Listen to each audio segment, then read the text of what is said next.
अरे थांबा थांबा, एवढं बघून घाबरू नका. ऍक्च्युली मध्ये मी हे पहिलेच आज स्टुडंटला शिकवलं होतं, बट खरं तर म्हटलं की आता एवढं लिहिलेलंच आहे तर व्हिडिओ पण शूट करून टाकू.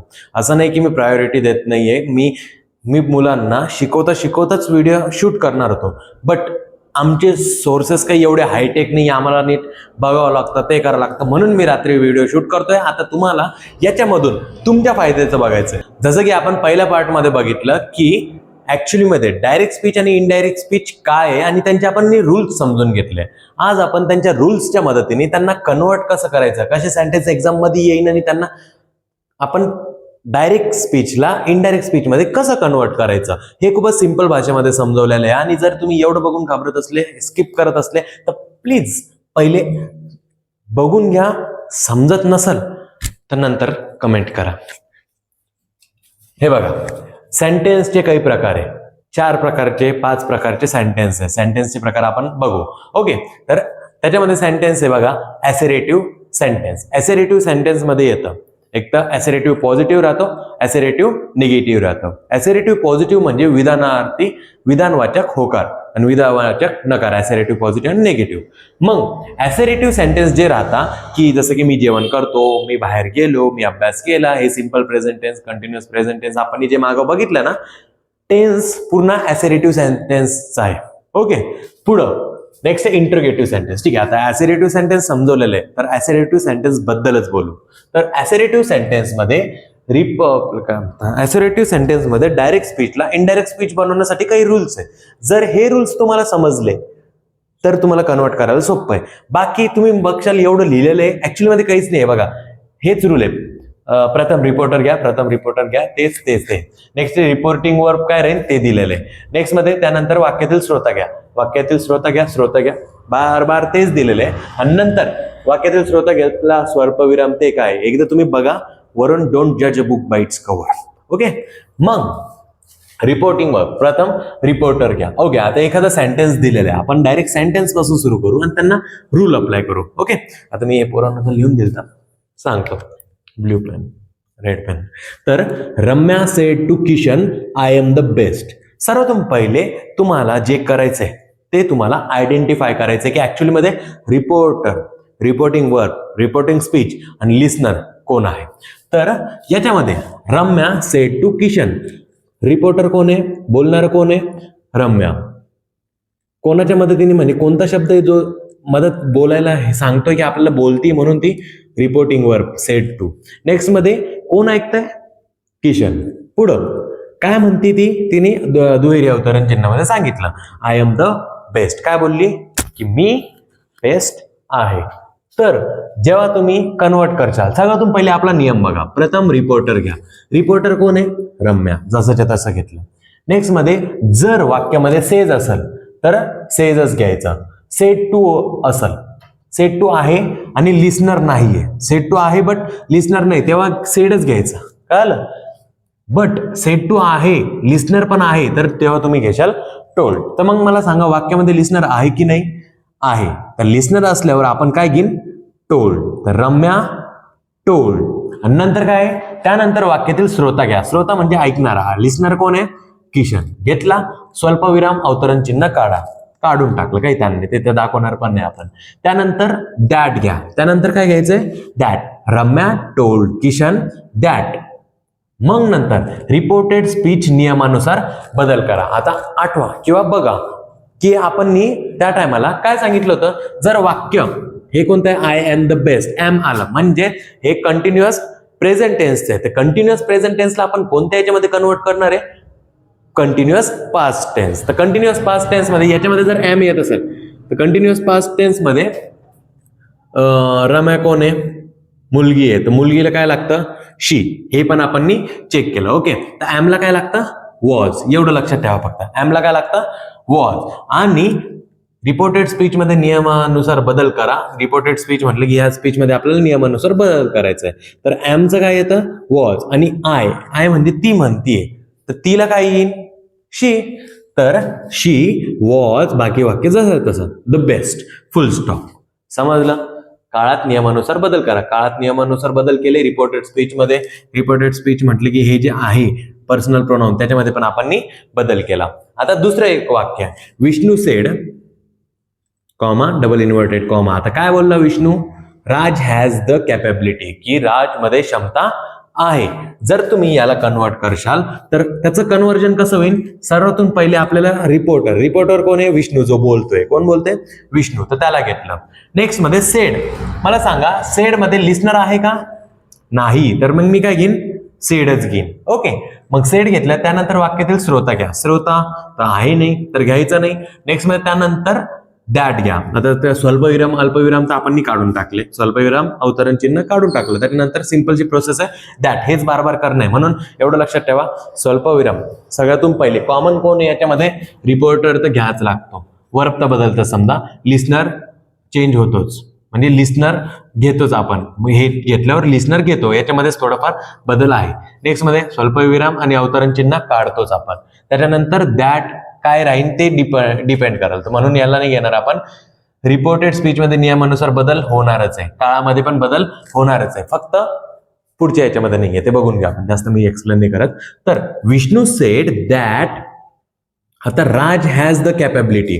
हॅज म्हटलं की हा टेन्स आहे बघा, परफेक्ट प्रेझेंट टेन्स. तर परफेक्ट प्रेझेंट टेन्स आहे.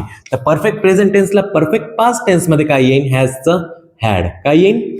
हॅड. तर समजा Vishnu said that Raj had, बाकी वाक्य जसंच्या तसं, capability. Raj had the capability. आता तुम्ही म्हणशाल की मी राजला ही काऊन नाही घेतला? कारण की विष्णू राजला सांगतोय का ते? नाही.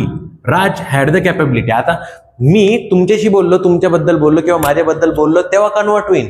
बट जेव्हा आपण तिसऱ्या पर्सन बद्दल बोलतोय का की भो राज हॅड द कॅपेबिलिटी, तेव्हा तू दुसऱ्याला सांगशील तर तुम्ही त्याला काय म्हणा? त्याच्याकडे कॅपेबिलिटी आहे. त्याच्याकडे नाही, आपण दोघं बोललोय. बट तिसरा पर्सन आहे तर राज आहे, त्याला चेंज होणार नाही. आणि सिंपल फुल स्टॉप. कळालं? नेक्स्ट मध्ये बघा, तनू सेज टू मनू, नंतर KD has been driving a car. KD car चालवत आलेला आहे. मग याचा अर्थ सर्वप्रथम तनू लिस्नर, रिपोर्टर कोण आहे? तनू. नेक्स्ट मध्ये सेज जर असलं तर सेज, तनू सेज कोणाला म्हटली? तनू सेज मनू. आणि स्वल्पविराम अवतरण चिन्ह काढा. काय म्हटली? दॅट घेतलं. मग नंतर काय म्हटली? KD has been driving car. आता हे कोणतं हॅज बीन म्हटलं? हॅज बीन म्हटलं तर परफेक्ट कंटिन्युअस प्रेझेंट. तर पास्ट कंटिन्युअस परफेक्ट टेन्स मध्ये काय येईल? हॅज बीनचं हॅड बीन. बाकी सगळं वाक्य जसं तसं. KD had been driving a car, full stop. Tanu says Manu that KD had been driving a car. समजलं? सिंपल. तर न थांबता आता पुढे जाऊ, interrogative sentence into indirect speech. आता ॲसेरेटिव्ह, पॉझिटिव्ह आणि निगेटिव्ह कळालेले. तर इंट्रोगेटिव्ह म्हणजे प्रश्नार्थक वाक्य. प्रश्नार्थक वाक्यामध्ये तुम्ही बोलला तर नाहीये येणार. काऊन आपण त्याला वेगळ्या कॅटेगरीमध्ये टाकलेलं आहे? कारण की ॲसेरेटिव्ह मध्ये तुम्हाला मी काही बोलतोय तर तुम्ही पुढच्याला सांगाल की तो बोलला किंवा हेच बोलला, म्हणजे म्हणाला आणि बोलला, तेच सेड आणि टोल्ड. बट याच्यामध्ये मी तुम्हाला प्रश्न विचारतोय तर तुम्ही काय म्हणशाल? पुढच्याला सांगायच्या टायमाला विचारलं. तर हे विचारल्यासाठी आपल्याला नवा हे घ्यायला लागला, बाकी काहीच बदल नाहीये. जसं की समजून घ्या, आता एखादं वाक्य, Ravi said to Rishi do you like to drink cup of tea. आता हे बघा, इंट्रोगेटिव्ह सेंटेन्स मध्ये दोन प्रकारचे सेंटेन्स आहे, एक वर्बल, एक नॉन वर्बल. वर्बल म्हटलं की ॲसेरेटिव्हलाच आपण याच्यामध्ये इंट्रोगेटिव्ह मध्ये कन्वर्ट करतो. याच्यामध्ये परत एकदा सांगतो, जर तुम्हाला assertive sentence, negative sentence, assertive positive, assertive negative, interrogative positive, interrogative negative याच्याबद्दल खूपच सिंपल पद्धतीने शिकायचं असेल तर एकदा परत कमेंट करा. तुमचा भाऊ तुमच्यासाठी हाजीर आहे. म्हणजे ऍटलीस्ट तुम्ही मागा तर सही, मी देईन. जर तुम्ही मागितलंच नाही तर मग मला नाही वाटत की गरज आहे म्हणून. तर Ravi said to Rishi do you like to drink cup of tea. तर वर्बल मध्ये काय येतं? साधे असे question, do you, is he likes to drink coffee, is he liking to drink, is he like to drink coffee, असे. तर याच्यामध्ये ते येतं वर्बल. नॉन वर्बल मध्ये काय? WH टाइप क्वेश्चन आहे. ओके. मग Ravi said to Rishi do you like to drink cup of tea. तर रवी ऋषीला बोलला, तुला चाय प्यायला आवडेल का? तर रवी, आता सगळ्यातून पहिले काय, प्रथम रिपोर्टर घ्या. सर्वातून पहिले रिपोर्टर कोण आहे? रवी. घेतला. पुढं रिपोर्टिंग वर्ब म्हणून काय घ्यायचं आपल्याला? रिपोर्टिंग वर्ब म्हणून आस्क्ड. आस्क्ड म्हणजे काय केलं? त्यांनी विचारलं. तर रवी आस्क्ड. इंटरोगेटिव्ह मध्ये काय नवीन आहे? आस्क्ड. मग कोणाला विचारलं? पुढं काय? श्रोता घ्या. बाकी नंतर जसं तसं ऋषी. आता इकडं जेव्हा तुम्ही स्वल्पविराम आणि अवतरण चिन्ह काढशाल तेव्हा इफ किंवा वेदर घेऊन वाक्य जोडा. आता इकडे आपण घेतलं समजा इफ. इफ घेतला, पुढं जोडल्यानंतर WH शब्द तसाच राहू द्या. WH शब्द आहे याच्यामध्ये? नाही. तर मग आपण पुढचं बघू. रिपोर्टेड स्पीच मधील पर्सनल प्रोनाउन रूल नुसार बदला. पर्सनल प्रोनाउन आता इकडं जर हे बघा जोडल्यानंतर जोडल्यावर WH शब्द तसाच घ्या. WH शब्द तसाच घ्यायचा आहे. बट WH शब्द नसला तर इथे डू आहे, तर डू आपल्याला काढून टाकायचं आहे. आणि यूच्या जागी आठवा, यू म्हणजे रवी आणि ऋषी दोघं पण मुलंच आहे. यूच्या जागी आपण काय लिहिलं? तर यूला काय घेतलं होतं आपण? ही. तर ही आणि हे वाक्य लाईक आहे प्रेझेंट मध्ये, तर त्याचं काय कन्वर्ट होईल? पास्ट. तर लाईक म्हणजे हे सिंपल प्रेझेंट आहे, तर simple past like to drink cup of tea. आता तुम्ही इकडं ड्रंक लिशाल आणि इकडं लाईक लिशाल, याचा ड्रँक लिशाल, दुसरा फॉर्म लिशाल नाही, दोघं नाही कन्वर्ट करायचे. हा जस्ट सपोर्टिंग वर्ब आहे, हा मेन वर्ब आहे. मग वीर, आता ठीक आहे, अ कप ऑफ टी, बाकी वाक्य जसंच्या तसं, त्याच्यामध्ये काही चेंजेस करायचे नाही. पुढं नाही समजलं, हे वाले एक्झाम्पल आहे, समजून जाईल. वीर, सर्वप्रथम रिपोर्टर घ्या, वीर. नेक्स्ट मध्ये सेट टू च्या जागी काय घ्यायचंय? डोळे बंद करून आस्क, विचारलं. कोणाला? यश. काय? स्वल्पविराम अवतरण चिन्ह काढून टाका. उरलं काय? त्याच्या जागी आता हे शब्द काढून टाकायचे. जर WH शब्द असेल तर घ्यायचा, नाहीतर इज काढून टाका आणि त्याच्या जागी घ्या इफ. बाकी नंतर ही आहे, तर he is singing a song. आता हे जर प्रेझेंट कंटिन्युअस म्हटलंय तर याला पास्ट मध्ये करवायच्या टायमाला काय करशाल?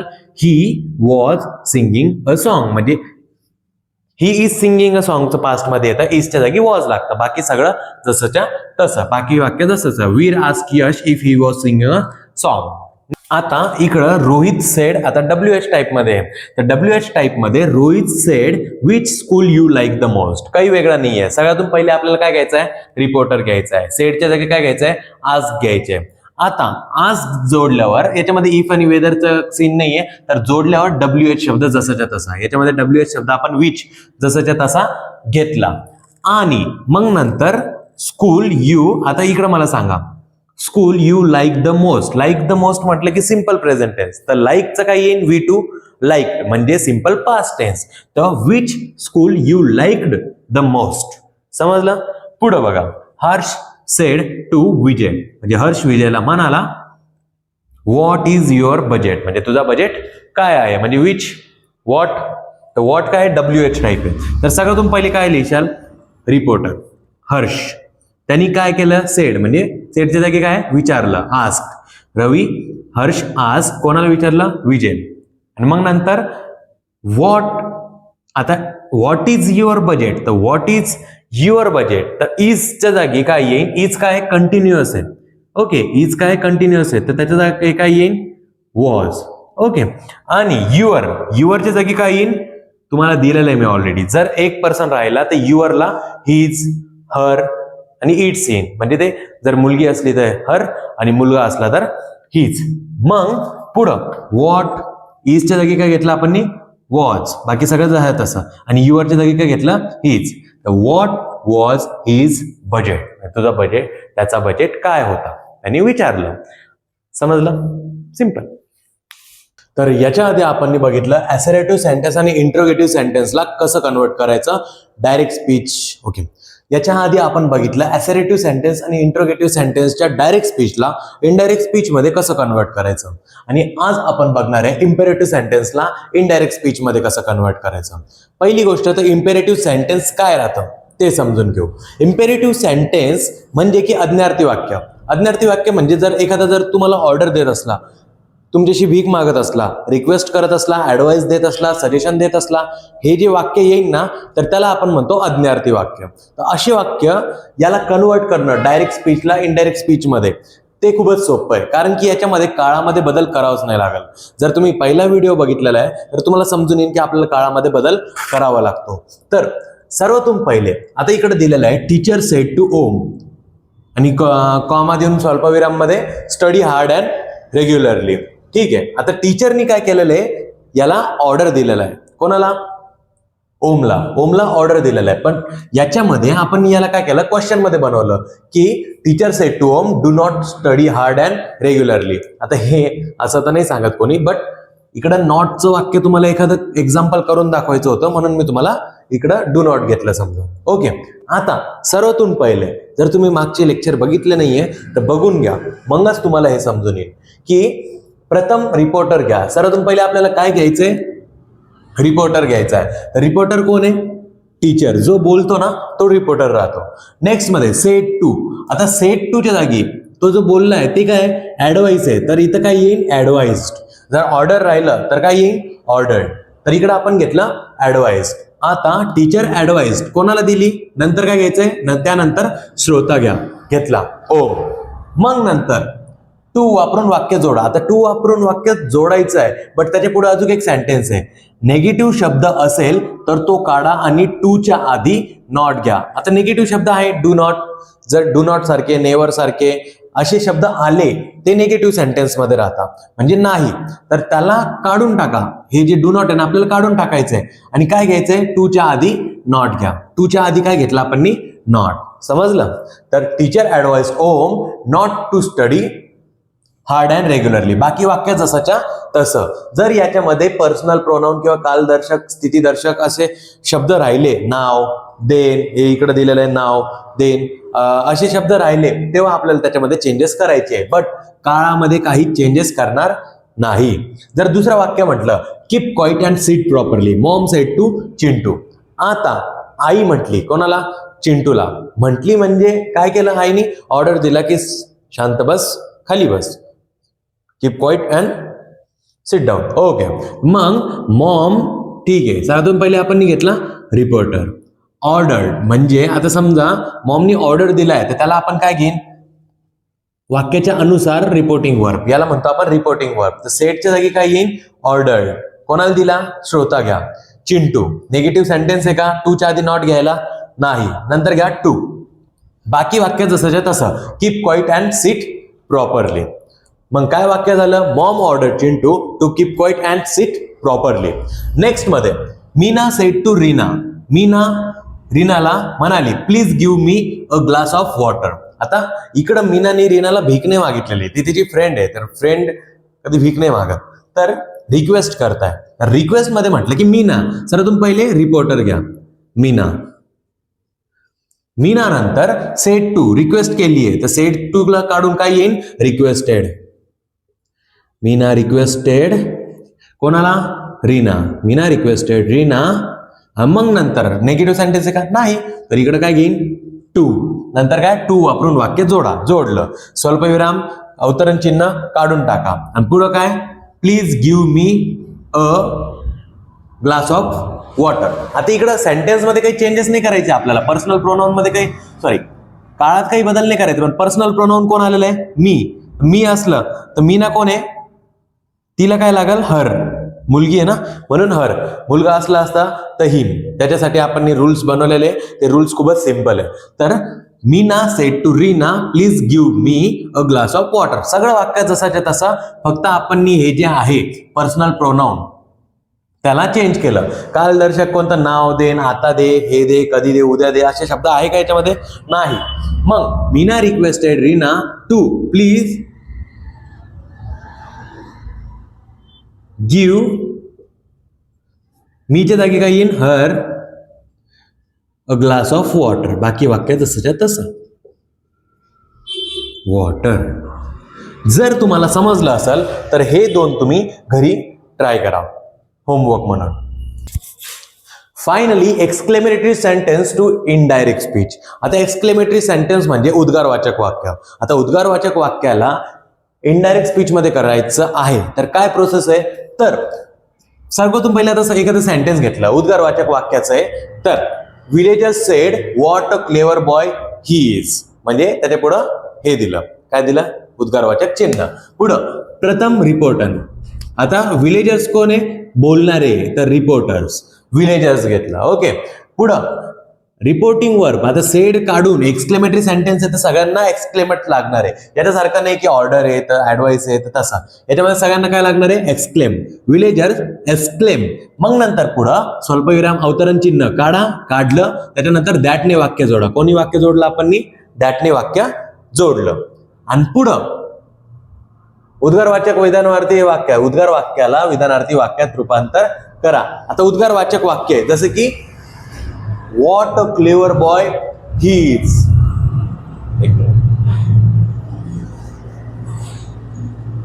आता उद्गारवाचक वाक्य आहे what a clever boy he is. तर याला जर नॉर्मली आपण असर्टिव्ह सेंटेन्स मध्ये म्हटलं तर काय येईल? He is a very clever boy. म्हणजे व्हॉट एवढं डिटेल मध्ये सांगायची गरज नाहीये. Then he was very clever boy, हे म्हणून आपलं सेंटेन्स कंप्लीट होतं. मग आता पूर्ण सेंटेन्स काय? Villagers exclaim that he was very clever boy. Next मध्ये बघा, oh God Sonu fall in gutter Pari said. Okay. आता असे वाक्य येतात. याच्यामध्ये एक्सक्लेमेशन काय आहे? Oh God. तर याच्यामध्ये तुम्हाला सर्वातून पहिले परी आहे. रिपोर्टर कोण आहे? कोण बोलली? परी. तर परी घेतलं. परी काय? उद्गारवाचक चिन्ह आहे. तर काय परीने काय केलं? Exclaim. Pari exclaim that. Pari exclaim that. मग नंतर वाक्य काय? Oh God Sonu fall in gutter. तर फॉल इन गटर हे प्रेझेंट मधलं वाक्य आहे. इकडे पण मला सांगायचं होतं what a clever boy he is. तर he is very clever boy ना, तर ही इजच्या जागी वॉज इन, कारण की ते आपण प्रेझेंट कंटिन्युअस आहे तर पास्ट कंटिन्युअस मध्ये कन्वर्ट करणार आहे. सॉरी. नेक्स्ट मध्ये बघा, याच्यामध्ये पण सोनू फॉल इन गटर. तर हे पण प्रेझेंट म्हणलं की सोनू गटर मध्ये पडला, बट त्याला पास्ट मध्ये कन्वर्ट करायचं तर त्याच्या जागी काय लागेल? वॉज. तर हे ओ गॉड लिहायची गरज नाहीये. Sonu was fall in gutter. जसं की Pari explain that Sonu was fall in gutter. Lastly सगळ्यातून final sentence, what a beautiful girl Bholi was teacher said. आता तुम्हाला मी शिकवलेलं आहे की जर कंटिन्युअस, जसं की तुम्ही मागचं जर लेक्चर बघितलं असेल, आपण शिकलेलं आहे. काय शिकलेलं आहे? सिंपल आहे, simple present, simple past tense आहे, कंटिन्युअस पास्ट टेन्स आहे, परफेक्ट पास्ट टेन्स आहे, परफेक्ट कंटिन्युअस पास्ट टेन्स आहे. जर कंटिन्युअस याच्यामध्ये असलं तर परफेक्ट कंटिन्युअस मध्ये घ्यायचं. जसं की याच्यामध्ये दिलेले भोली वॉज. आता what a beautiful girl Bholi was. Normal sentence काय? Bholi was a beautiful girl. वॉजच्या जागी काय घेशाल? Had been. Bholi had been a beautiful girl. तर टीचर कोण आहे? ते टीचर सेड. तर रिपोर्टर कोण आहे? टीचर. त्यांनी काय केलं? एक्सक्लेमेटरी सेंटेन्स म्हणजे एक्सक्लेम. Teacher exclaim. पुढं जोडण्यासाठी काय? स्वल्पविराम अवतरण चिन्ह काढून दॅट. Teacher exclaim that. बाकी भोली वॉज ब्युटिफुल गर्ल. तर वॉजच्या जागी काय? Had been. तर Bholi had been a beautiful girl. इकडे आपलं चॅप्टर झालेलं आहे. जर एखादी मिस्टेक्स याच्यामध्ये झाली असेल एवढं याच्यामध्ये तर समजून घ्या. आणि जर तुम्हाला पूर्ण सिरीज पाहिजे ग्रामरची तर कमेंटमध्ये नक्की सांगा.